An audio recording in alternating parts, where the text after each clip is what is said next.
मैं नवीन मौर्य शासकीय CM rice उच्चतर माध्यमिक विद्यालय सांवेर से वापस आपके लिए लेकर आया हूँ कार्बनिक युग का यूपीएससी नामकरण। अभी इसके पिछले वीडियो में आपने देखा हाइड्रोकार्बन का किस प्रकार से हम यूपीएससी नामकरण करते हैं। अब हम क्रियात्मक समूह का नामकरण कैसे होगा उसको समझेंगे। देखिए, क्रियात्मक समूह क्या होते हैं? क्रियात्मक समूह वो समूह होते हैं जो किसी भी कार्बनिक यौगिक के रासायनिक गुण के लिए उत्तरदायी होते हैं। ये इसकी परिभाषा बनेगी क्रियात्मक समूह की। ठीक है, अब कुछ उदाहरण है। जैसे हमारे पास है COOH, जिसको हम कहते हैं कार्बोक्सिलिक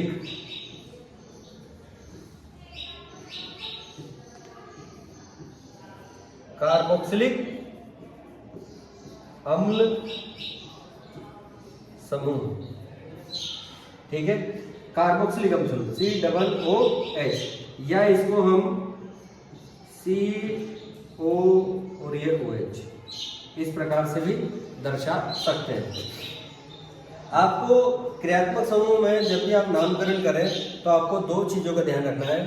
पहली बात ये देखना है कि क्या आपका क्रियात्मक समूह कार्बन से शुरू होता है। दूसरी बात, क्या आपके क्रियात्मक समूह में कोई और क्रियात्मक समूह है या नहीं है। तो अभी हम केवल एक क्रियात्मक समूह के कार्बनिक यौगिकों के आईयूपीएसी नामकरण को देखेंगे। हमारे पास अभी कार्बोक्सिलिक अम्ल है जिसमें कार्बन से ये शुरू होता है। तो आपको नामकरण में सबसे पहले इस कार्बन को गिनना है, और जब भी आप इसकी नंबरिंग करेंगे तो आपको नंबरिंग में इस कार्बन को पहला नंबर देना है। उदाहरण के तौर पर एक कार्बनिक यौगिक है CH3COOH। ठीक है, इसका आईयूपीएसी देखते हैं हम। तो यहाँ पर क्रियात्मक समूह का कार्बन ही है, तो ये हमारा पहला कार्बन हो गया, और दूसरा कार्बन ये CH3 वाला, ये दूसरा नंबर कार्बन। ठीक है, हमारे पास दो कार्बन हो गए। हमारे नियम के अनुसार हमको नंबरिंग कार्बन उस कार्बन से करनी है जो क्रियात्मक समूह का है, उसके बाद फिर कोई दूसरा हो तो वो। अब ये वापस हम आते हैं, कार्बन की संख्या दो के लिए है। ठीक है, चूंकि इन दोनों कार्बन में एकल बंध है इसलिए हम इसमें एन पहले से लगा देते हैं, एथेन। अब कोई भी क्रियात्मक समूह जो होता है उस क्रियात्मक समूह में एक अनुलग्न होता है। जैसे हमारे कार्बोक्सिलिक का है ओइक अम्ल, मतलब जब हम कार्बन के परमाणुओं को देख लेंगे उसमें अनुलग्न लगा लेंगे, उसके बाद हमको क्या लगाना है, क्रियात्मक समूह का अनुलग्न। जैसे कि कार्बोक्सिलिक का है ओइक अम्ल, तो इस यौगिक में हम जोड़ देंगे ओइक अम्ल। तो इस यौगिक का नाम हो गया एथेनोइक अम्ल। चलिए, ठीक है। यदि हमारे पास एक से ज्यादा कार्बन वाला हो, जैसे दो हैं, हम और भी देख सकते हैं।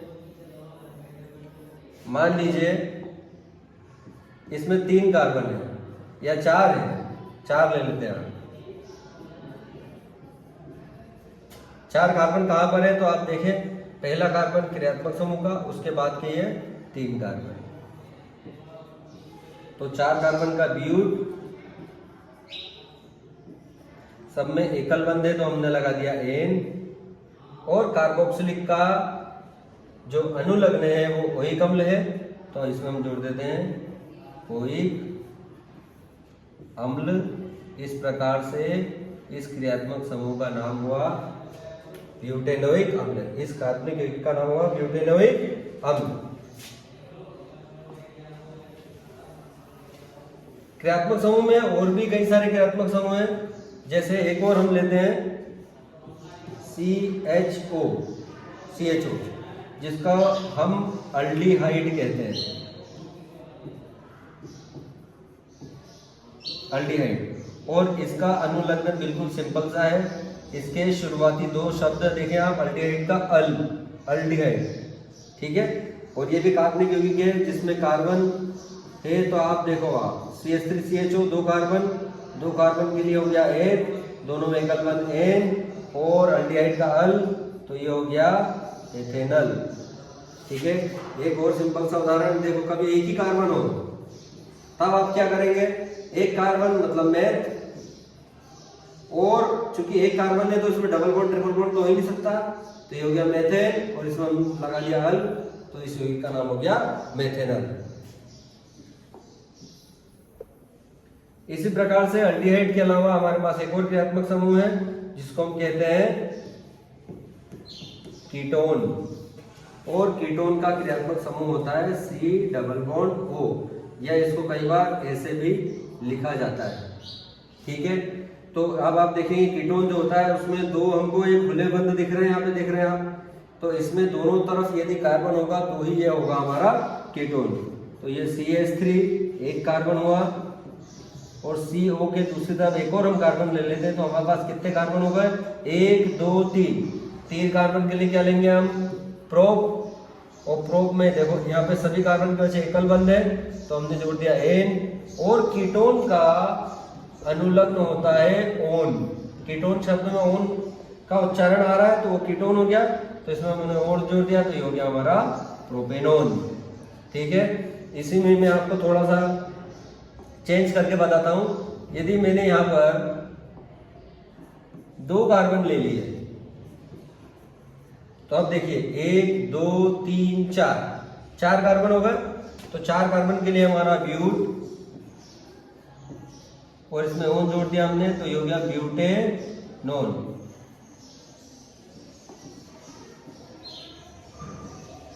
ब्यूटेन, और इसमें जोड़ दिया हमने ओन, तो इसका नाम हो गया ब्यूटेनोन। ठीक है, तो बच्चों इस प्रकार से हमने 3 क्रियात्मक समूहों के यहाँ पे नामकरण पढ़े, आपको बिल्कुल आसानी से समझ में आ गए होंगे, मैं इसे आशा करता हूँ। आप कमेंट सेक्शन में जा करके इस क्रियात्मक समूह का नाम जरूर लिखिएगा, इसका क्या IUPAC नाम बनेगा आप अपने अनुसार इसका IUPAC नाम बिल्कुल आप कमेंट बॉक्स में लिख सकते हैं। धन्यवाद, जय हिंद, जय भारत, नमस्कार।